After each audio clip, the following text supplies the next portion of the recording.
आप देख रहे हैं ग्लोबल इंडिया टीवी। नमस्कार, मैं हूं अभिषेक और आप देख रहे हैं ग्लोबल इंडिया टीवी। आइए आपको ले चलते हैं आज की बड़ी खबरों की ओर। ग्राम पंचायत धरोला के ग्रामीणों का कहना है कि पूर्व में उनके द्वारा चुने गए सरपंच ने 8 वर्षों से कोई विकास कार्य नहीं करवाया और न ही हम ग्रामीणों की सुध ली। अब ग्रामीणों ने राकेश पाटीदार को सरपंच पद के लिए उम्मीदवार बनाया। ग्रामीणों का कहना है राकेश पाटीदार एक समझदार शिक्षित युवा है जो गांव के हर एक नागरिक से जुड़े हैं और उनकी समस्याओं को भलीभांति समझते हैं। उम्मीदवार राकेश पाटीदार से बात की तो उन्होंने बताया कि जनता का आशीर्वाद मिलते ही मैं सर्वप्रथम गांव के विकास के लिए प्रयास करूंगा, जैसे गायों के लिए गौशाला, उनके खाने पीने की सही व्यवस्था करना, पात्र हितग्राहियों का आवास योजना का लाभ दिलवाना, हर घर में पीने के पानी की उचित व्यवस्था करना, किसानों को खेत पर जाने के लिए खेत सड़क योजना के माध्यम से रोड बनाना, मांगलिक भवन बनाना और सरकार की समस्त योजनाओं का लाभ गांव के निवासी को दिलाना मेरी पहली प्राथमिकता रहेगी। ग्लोबल इंडिया टीवी के लिए आगरमालवा से संवाददाता दिलीप सिंह चौहान की रिपोर्ट।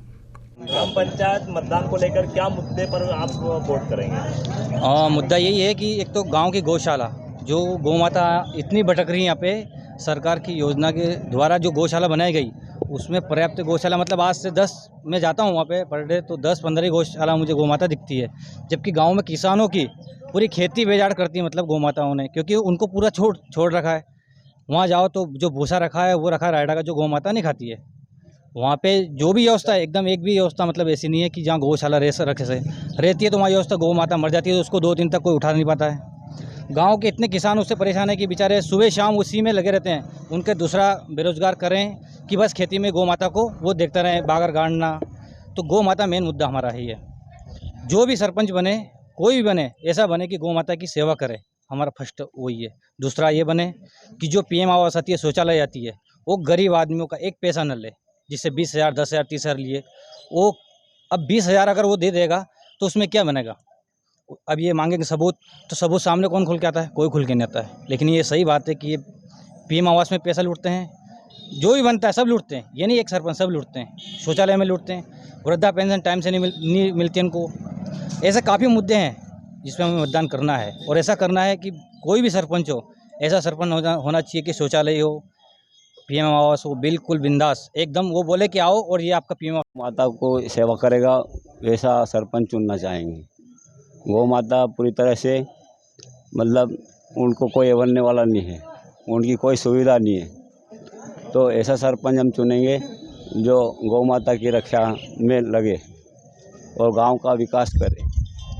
ऐसा सरपंच हम चुनना चाहते हैं। गांव में किन चीज़ों की समस्या है जिनकी आवश्यकता आप लोगों को पड़ती रहती है? अभी तो बहुत सारी समस्या, नल जल में भी समस्या होती है और जो हमारा ये गाय है ये सबसे बड़ी समस्या है। तो हम ऐसा सरपंच चुनेंगे।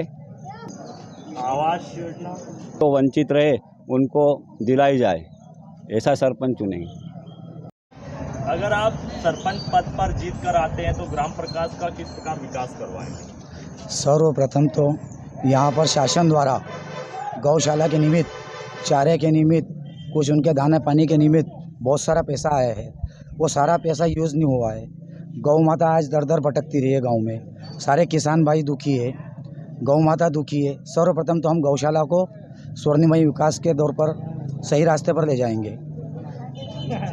इसके बाद गांव के अंदर जो भी माननीय श्री प्रधानमंत्री जी के द्वारा जो भी योजना चलाई जा रही है, जैसे इंदिरा आवास, प्रधानमंत्री आवास योजना से जो भी वंचित रह गए गांव के नगरवासी, जो भी मतदाता बंधु, उन्हें सर्वप्रथम उसका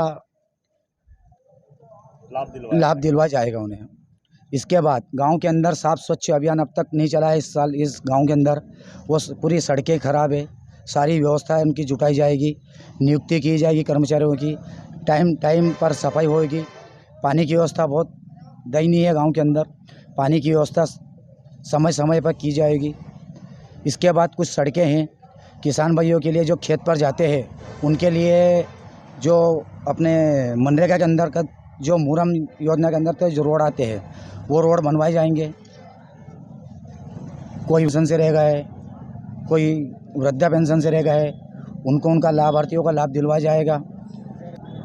इसके अंतर्गत गांव में जहाँ भी जो भी समस्या हो, कई जगह जैसे बिजली के तार टूटे हुए हैं, कई खंभे सड़े हुए हैं, इनकी व्यवस्था टाइम टू टाइम करवाई जाएगी। शासन द्वारा हम मांग करके इनसे बात करेंगे, सारी व्यवस्था इनको टाइम से करवाई